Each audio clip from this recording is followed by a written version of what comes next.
Rav David Nakash, Zecher Tzadik Vekadosh Livracha, c'était pas que à Netanya, c'était un Rav qui a touché la Torah en entier, en Israël, ailleurs, un très grand sioniste, quelqu'un que la terre d'Israël, le peuple d'Israël, la Torah d'Israël était un pour lui, et c'était vraiment le premier qui a mis la base de tout ce qui est communauté francophone à Netanya. Nous sommes en ligne avec Avi Slama, qui est conseiller municipal à la municipalité de Netanya. Avi, bonjour, Boker Tov. Boker Tov, Daniel. Malheureusement, on s'était parlé la dernière fois après le décès tragique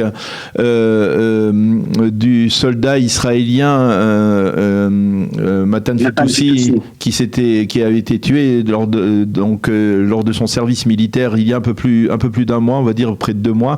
Et cette fois-ci, c'est encore un deuil qui frappe la communauté francophone de Netanya avec la disparition pendant la fête de Rosh Hashanah du Rav David Nakash Zichrono Livracha. Le Rav Nakash était une personnalité très connue, incontournable dans la communauté francophone. Parlez-nous de lui, de sa communauté, la communauté d'Etzraïm. Qu'est-ce qu'il représentait pour la communauté francophone de Netanya?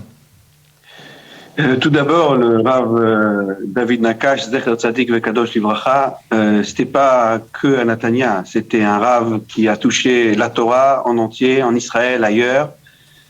C'était un rabbin qui était lié énormément à son rabbin, le Rav Mordechai, l'Eliaou bien sûr, le Rav Mordechai Eliaou Zecher Tzadik Livracha, un très grand sioniste, quelqu'un que la terre d'Israël, le peuple d'Israël, la Torah d'Israël était un pour lui.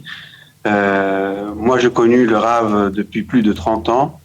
Quand j'étais encore gamin, ici à Netanya, c'était un des premiers, ou le premier rabbin francophone ici, qui donnait des cours au grand public. Je me rappelle qu'à l'époque, avec le Rav Arié à Gège, que tout le monde connaît aujourd'hui, on allait le voir et vraiment c'était des cours extraordinaires. Et c'était vraiment le premier qui a mis la base de tout ce qui est communauté francophone à Netanya. Avant, c'était des petites communautés qui étaient séparées dans d'autres communautés. Et là, vraiment, des communautés francophones avec des activités francophones et avec une Torah qui est très, très ouverte à tout le monde. C'était ça, le Rav Nakash. Comme a dit le grand rabbin de Netanya lors de l'enterrement avant-hier, il a dit le Rav David Nakash a mis la base de tous les rabbins francophones, et malheureusement le Rav Nakash, c'était un sacrifice, un très grand sacrifice qu'Akadosh Baruch Hu a pris de nous pour le peuple d'Israël, et je peux vous dire que même dans l'enterrement il y avait une personne qui est venue voir le grand rabbin Netanya, le Rav Kalman Berjlita. Et puis, il lui a demandé, voilà, moi je suis son élève, est-ce que je dois faire la kriya? Est-ce que je dois déchirer mon habit en symbole du deuil? Alors il lui a demandé, explique-moi à quelle profondeur tu es son élève. Alors il a dit, voilà, très simplement, j'étais toujours avec lui, et il a 3 mois, il a perdu sa mère, et même le Rav Nakash, même qui était très très très malade, il y a 3 mois, il est venu à l'enterrement, il a fait les obsèques, il a bien sûr aidé la famille, etc. C'est juste pour expliquer qui est le Rav Nakash. C'est avec une petite histoire comme ça, peut-être qu'on peut un peu comprendre que le Rav David Nakash, Zecher Tzadik Livracha, était une personnalité extrêmement importante ici à Netanya pour toute la communauté. Et bien sûr, la présence des milliers, je dis bien évidemment, des milliers de personnes avant-hier nuit à 1h du matin dans le cimetière Netanya pendant plus d'1 heure, une très grande levaya, c'est quelque chose qui explique la grandeur et la force de cette personnalité qu'on a perdue malheureusement, très tragiquement, à l'âge de 59 ans. À l'âge de 59 ans, il était effectivement très jeune. Comment la communauté francophone de Netanya fait face à ces disparitions répétées?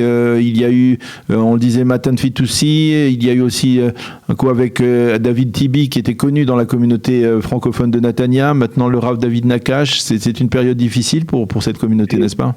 Et pas seulement ça, et au début de l'année, Shirel Aboukarat, la soldate de Magav, qui a été assassinée lors d'un attentat à Hadera. C'est une période très difficile, mais la communauté francophone, c'est une communauté extraordinaire. qui donne beaucoup de leçons, comment le judaïsme peut être quelque chose de magnifique quand tout se passe avec l'union, quand les gens ils s'unissent tous ensemble dans ces cas-là.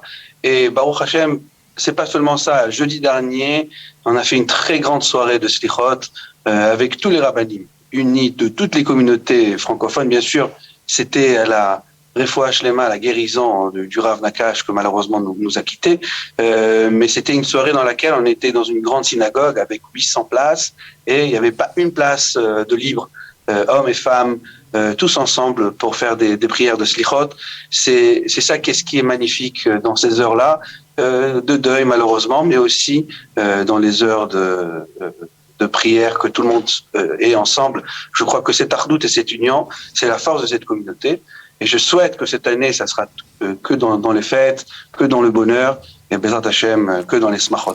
Eh bien, on se joint à vos souhaits, bien entendu, à Vislama, pour cette année 5783, que ce soit une année de consolation, une année de joie et de calme et de bonne santé pour l'ensemble de la communauté francophone de Natania. Merci beaucoup, Avi. Je rappelle que vous êtes conseiller municipal à la municipalité de Natania. Merci. Gmar Khatima Tova.